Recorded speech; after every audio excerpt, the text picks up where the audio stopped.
नाम किसका, जय गुरुदेव नाम किसका। आज बच्चे बच्चियों 7वां दिन हो गया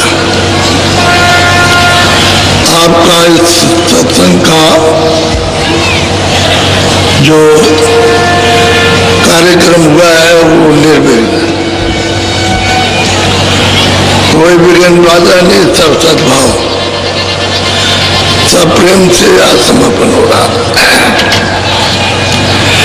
ऐसे ही सत्संग को ध्यान पूर्वक टकटकी लगा करके भाव के साथ श्रद्धा के साथ में मान सम्मान से सुनना चाहिए।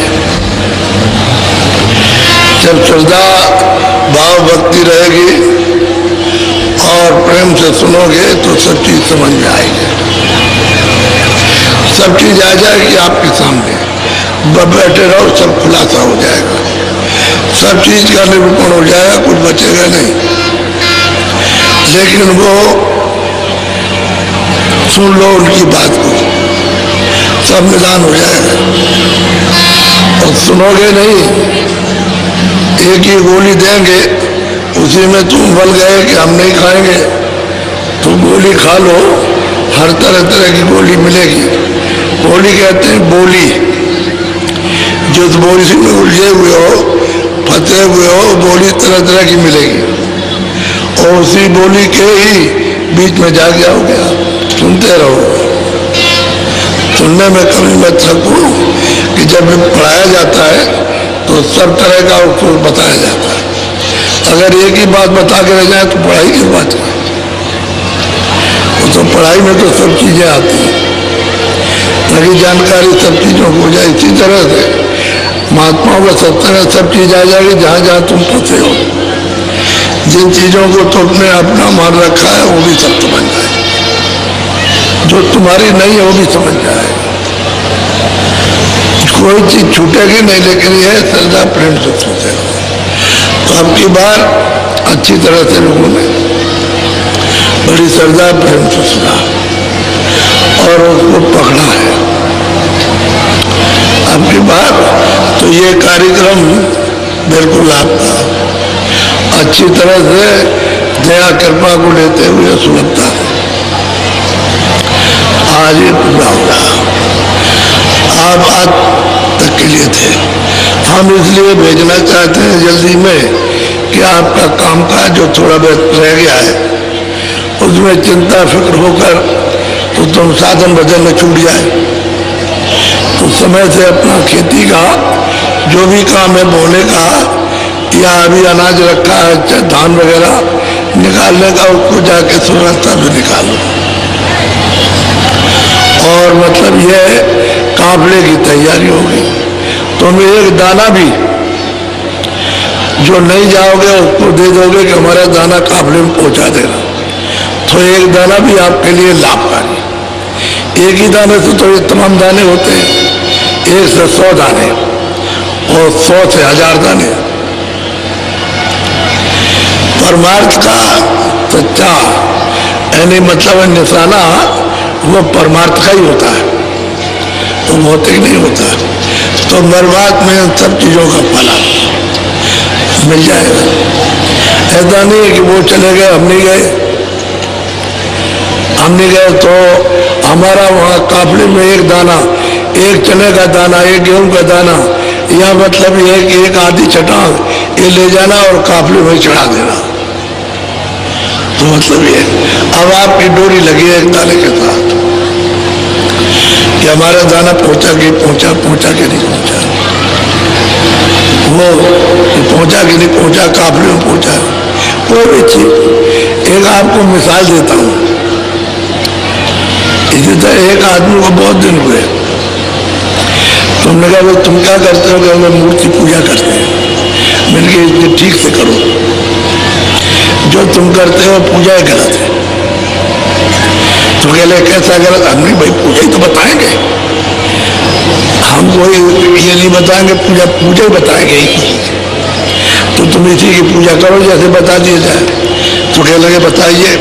तो मैंने रोष में नहीं, रोष कहते हैं गुस्से में नहीं, शांतिपूर्वक जो बताए, कल आएंगे कल बताएंगे। कह लगा अच्छा हम कल जानेंगे कैसे पूजा की है। हमने कहा तुमको पूजा करने ही आता ही नहीं। अब हमने कहा देखो, जब दूसरे दिन आए मैंने कहा थे बैठ जाओ अपने देवता के सामने, जो देवता है बैठो, और तुम अपनी आंखों को उसकी आंखों को देखो, और अपनी पुतली उसकी पुतली को एक जगह रोको, जहाँ उसकी पुतली है उसी पर अपनी आंख को ऐसे रोको। तो जब मैं तीसरे दिन आया तो बोला कह लगे हमारी आंख नहीं रुकती। हमने तो वही तो पूजा नहीं की आपने, अभी बाकी रह गई पूजा करने। तुम देवता की पूजा करोगे और उसकी आंख को अपनी आंखों से देखोगे, उसकी पुतली को, और वहां अपनी आंख को रोकोगे, तब तो तुम्हारी सच्ची पूजा। और नहीं तो तुम ये पूजा उड़न छू कर रहे हो, ये पूजा उधर नहीं है। तो क्या करें, हमने कहा तुम कोशिश करो कि तुम्हारी आंख उसकी आंखों को देखे और इधर उधर ना हो। जब तुम्हारी इधर उधर हो जाएगी तो समझ लोगे तुम पूजा नहीं करते, बराबर देखते रहो।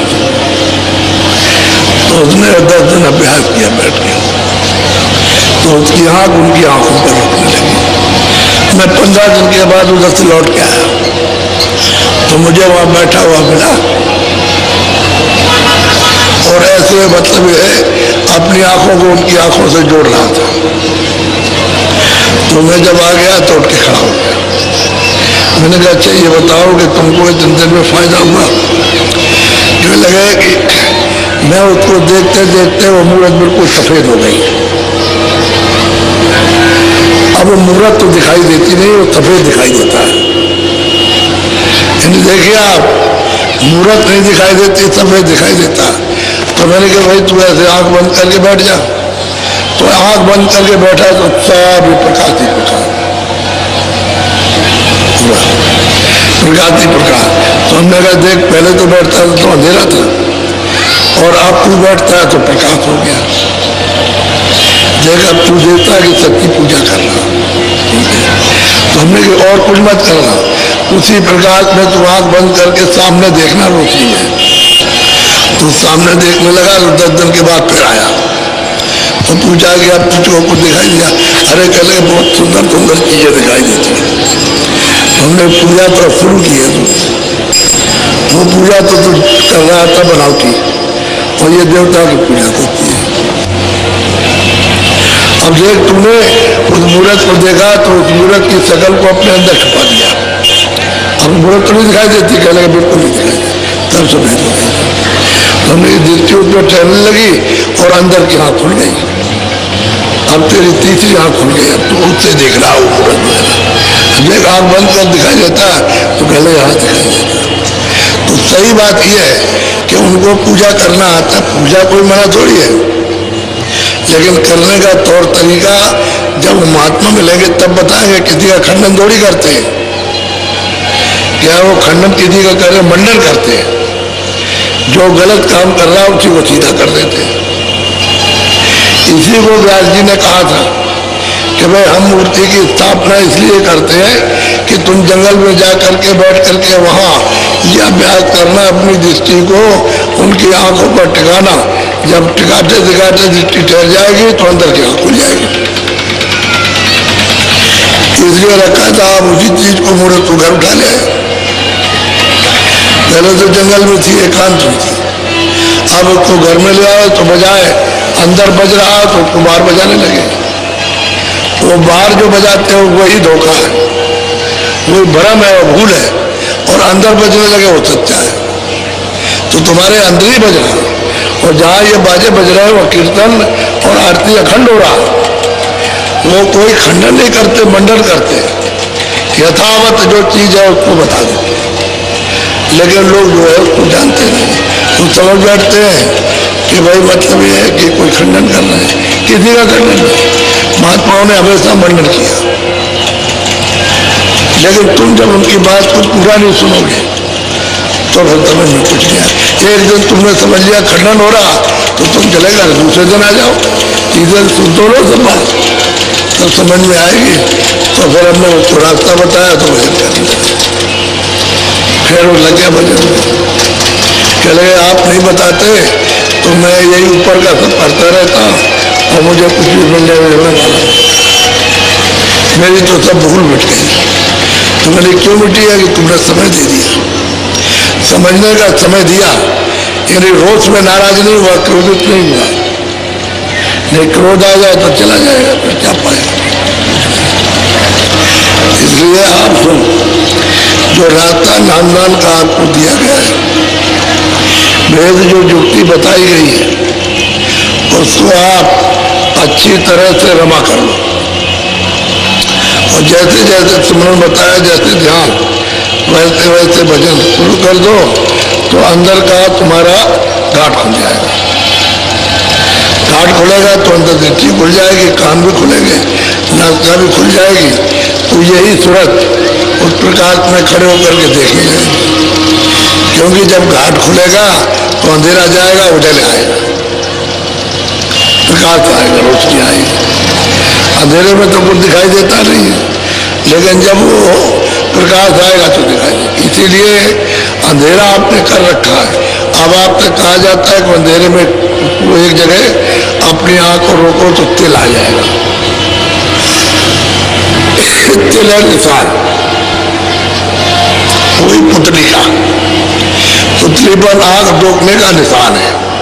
उसी निशान पर अपने अंदर की तीसरी आंख को जमा दो, बस वो उस पर जैसे जमेगी, एक आग रोगी ठहर जाएगी तो वैसे ही दरवाजा खुलने लगेगा और प्रकाश होने लगेगा। जो तुमको दिखाई देगा, कोई बात खंडन की नहीं करते, सब चीजों का मंडन करते। तुम जिसको जानते नहीं उसको बताते हैं, वो जो बताते हैं तो तुमको अफसोस होता है कि हमने 20 बरस ये किया और कहते कुछ नहीं है। तो बात तो ये कुछ भी नहीं है, क्योंकि खेल किया, अपनी गुड़िया रखे रहे हो और खेल खेलते रहे, गुड़ियों से प्यार करते रहे और पति तुमको रास्ता मिला नहीं, बताने वाला तुमको कोई मिला नहीं, तो बस वो खेलते ही रह जाओगे और तुमको रास्ता मिलेगा नहीं और तुम अफसोस करते हो। एक हमारे पास गुरु जी महाराज के पास आया,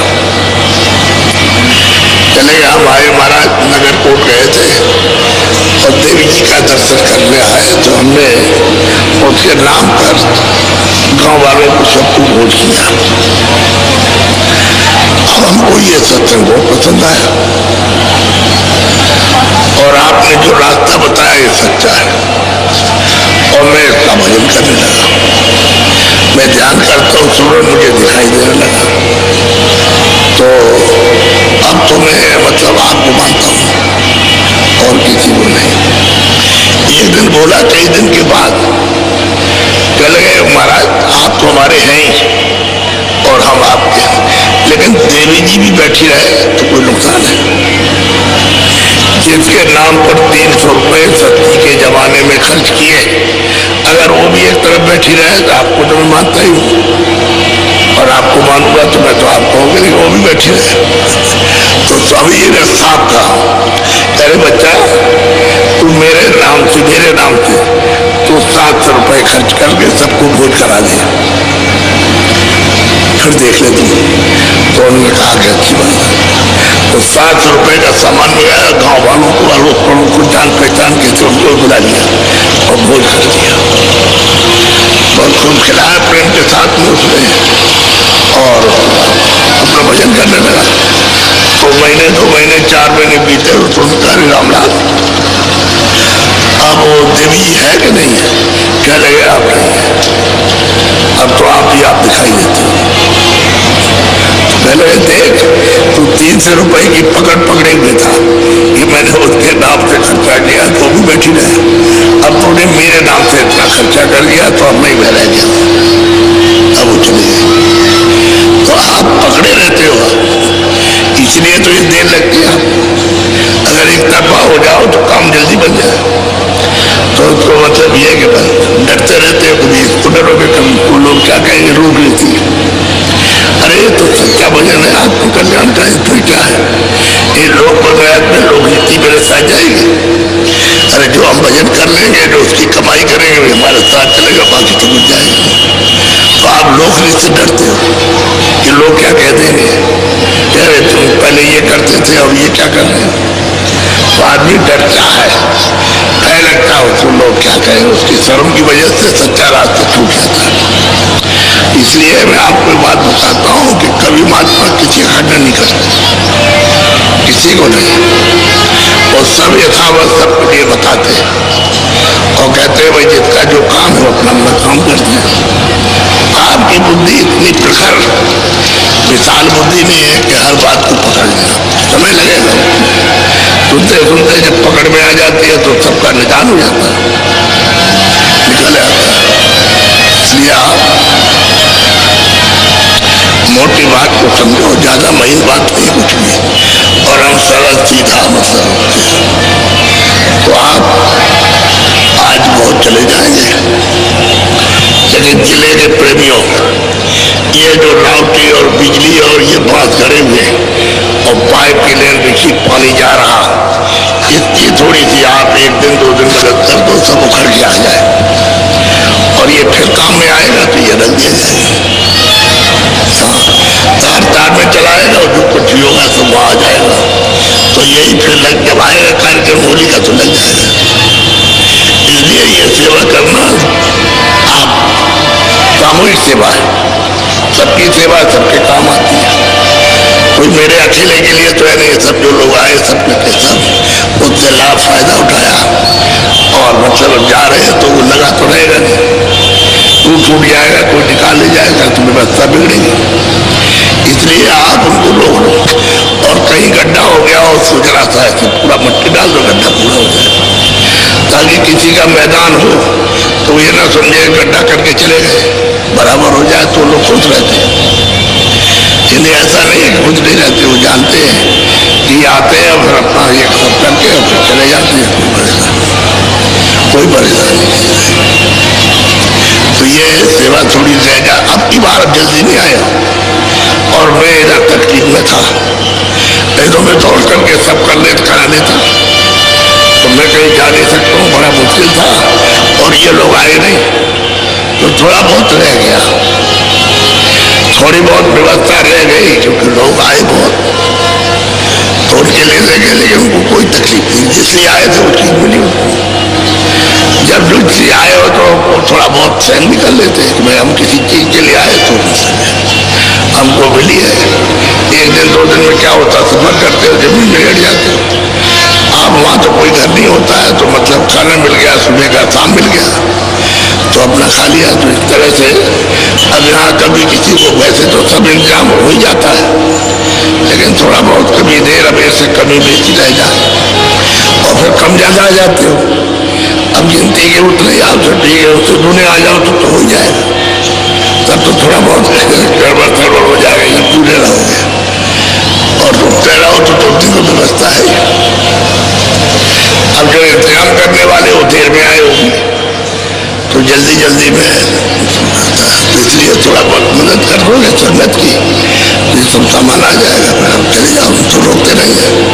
बाकी लोग हो जाओ जल्दी से, और जो जो काफले में जाना चाहते हो अपनी तैयारी करो। यहाँ पर एक दिन तो पूरा यहाँ आने में, यहाँ आ जाओ एक दिन पूरा आराम कर लो और फिर चलते ही रहोगे आप।